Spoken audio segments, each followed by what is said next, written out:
Assalamualaikum warahmatullahi wabarakatuh. Alhamdulillahirabbil alamin. Allahumma shalli ala sayyidina Muhammad wa ala ali sayyidina Muhammad. Sahabat Abi Nadira rahimani wa rahimakumullah. Semoga kita semua selalu dalam keadaan sehat walafiat, dilancarkan rizkinya oleh Allah Subhanahu wa ta'ala, dijadikan anak keturunan kita menjadi anak-anak yang soleh dan solehah, berbakti kepada kedua orang tua, berguna bagi nusa, bangsa, dan agama. Amin ya rabbal alamin. Sahabat Abi Nadira rahimakumullah wa hafizakumullah, Allah secara khusus menyebut nama Luqman dalam Al-Quran, seorang soleh yang hidup di zaman Nabi Daud alaihissalam. Luqman digelari Al-Hakim karena Allah menganugerahinya hikmah, yaitu kemampuan untuk mendapatkan ilmu, memahami dan mengamalkannya. Al-Quran menggambarkan Luqman Al-Hakim sebagai seorang ayah yang bijak. Nasihat-nasihat beliau kepada anaknya diabadikan Allah Subhanahu wa ta'ala dalam Al-Quran, surah Luqman ayat 13-19. Dan berikut adalah 5 nasihat Luqman kepada anaknya.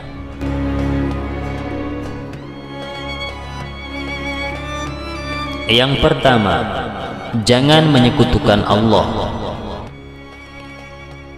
Nasihat hidup pertama dan paling utama yang disampaikan Luqman kepada anaknya adalah tidak mempersekutukan Allah dengan yang lain, sebagaimana tercantum di dalam firman Allah Subhanahu wa ta'ala,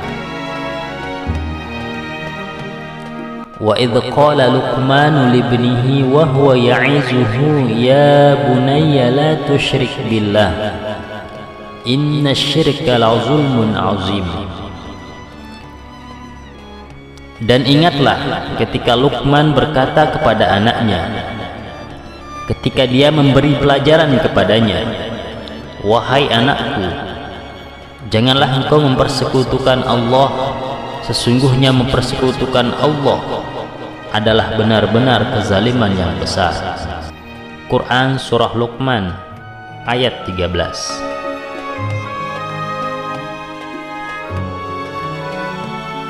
Menurut ulama mazhab Syafi'i, Imam Baydawi menyatakan latar belakang Luqman menyampaikan nasihat itu kepada anaknya adalah karena sebelumnya anak Luqman adalah seorang yang kafir.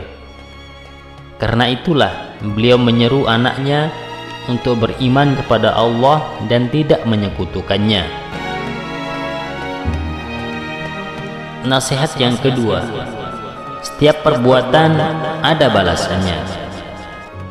Allah Subhanahu wa ta'ala berfirman, ya bunayya innaha in taku mithqala habbatin min khardalin fatakun fi sakhratin aw fis samawat aw fil ardi ya'ti biha Allah innallaha latifun khabir. Luqman berkata, wahai anakku, sungguh jika ada suatu perbuatan seberat biji sawi yang berada dalam batu, langit atau bumi, niscaya Allah akan memberinya balasan. Sesungguhnya Allah maha halus, maha teliti. Quran surah Luqman ayat 16. Dari ayat ini kita mengetahui bahwa Allah itu maha mengetahui atas segala sesuatu, dan Allah akan membalas perbuatan hambanya sebesar maupun sekecil, seburuk maupun sebaik apapun perbuatan itu. Sebagaimana firman Allah Subhanahu wa ta'ala di dalam ayat yang lain, faman ya'mal mithqala dzarratin khairan yarah wa man ya'mal mithqala dzarratin syarran yarah. Maka siapa yang mengerjakan kebaikan seberat zarrah, niscaya dia akan melihat balasannya. Dan siapa yang mengerjakan kejahatan seberat zarrah, niscaya dia akan melihat balasannya. Quran Surah Al-Zalzalah ayat 7-8. Nasihat yang ketiga, perintah mendirikan salat.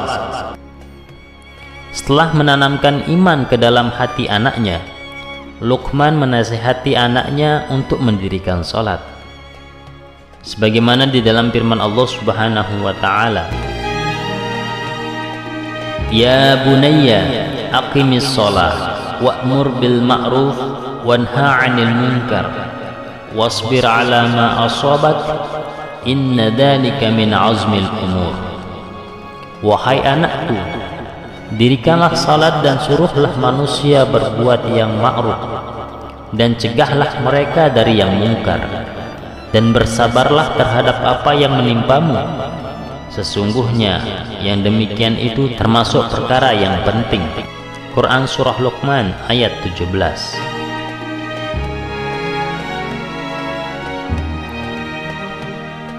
Ahli tafsir Imam Ibnu Katsir menjelaskan bahwa yang dimaksud dengan mendirikan salat adalah menyempurnakannya, baik dari segi rukun, syarat, tata cara, dan ketepatan waktu mengerjakannya.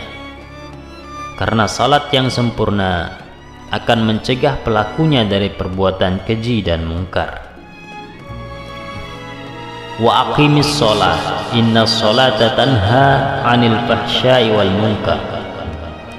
Dan dirikanlah salat, sesungguhnya salat itu mencegah dari perbuatan keji dan mungkar. Quran Surah Al-Ankabut ayat 45. Menjaga dan menyempurnakan salat dapat membuat seorang hamba malu untuk berbuat keji dan mungkar, karena orang yang bersungguh-sungguh dalam salat tidak mungkin bermain-main dengan hukum Allah yang lain. Ibnu Umar radhiyallahu anhu menafsirkan ayat di atas bahwa siapa yang sholatnya tidak membuat dia berbuat kebaikan atau tidak mencegahnya dari kemungkaran, dia hanya akan bertambah jauh dari Allah. Nasihat yang keempat, Luqman menasihati anaknya agar tidak sombong. Sebagaimana dijelaskan dalam ayat Al-Quran, وَلَا تُصَعِّرْ خَدَّكَ لِلنَّاسِ وَلَا تَمْشِي فِي الْأَرْضِ مَرْحًا إِنَّ اللَّهَ لَا يُحِبُّ كُلَّ مُخْتَالٍ فَخُورٍ. Dan janganlah kamu memalingkan wajah dari manusia karena sombong, dan janganlah berjalan di bumi dengan angkuh. Sungguh Allah tidak menyukai orang-orang yang sombong dan membanggakan diri. Quran Surah Luqman ayat 18. Ahli tafsir Imam Ibnu Ashur menjelaskan bahwa Allah tidak meridhoi orang yang sombong, bahkan Allah akan melemparkannya ke neraka. Seluruh kebesaran dan kekuasaan hanyalah milik Allah. Karena itu hanya Allah yang berhak membanggakan diri di atas kepemilikannya, sebagaimana sabda Rasulullah sallallahu alaihi wasallam, qala Allah azza wa jalla, al-kibriya'u ridai wal 'azamatu izari faman naza'ani wahidan minhuma qazabtuhu finnar. Allah Subhanahu wa taala berfirman, kebesaran adalah pakaianku dan keagungan adalah selendangku. Siapa yang merebutnya dariku, maka akan kulemparkan ia ke neraka. Hadis riwayat Abu Daud, nomor hadis 4090. Yang kelima, hidup sederhana. Kebalikan dari sombong adalah tawaddu atau rendah hati. Sikap tawaddu terwujud dalam pola hidup yang sederhana. Allah Subhanahu wa taala berfirman, "Waqsid fi masyika waghdud min sautik, inna ankarul aswat la sautul hamir." Dan sederhanakanlah dalam berjalan, dan lunakkanlah suaramu.